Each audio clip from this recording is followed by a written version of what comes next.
Мій будинок був зруйнований. Хлопці, які тікали туди останніми з наших країв, вони сказали, що у мене вже даху немає, стіни розбиті. Ворота зав'язані на вузол, заборів немає.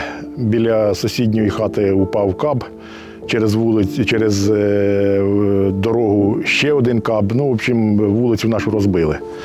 Останні новини, ті, що я знаю, це було так. Що там зразу, я навіть не уявляю, що там твориться. З однієї війни попав на другу війну.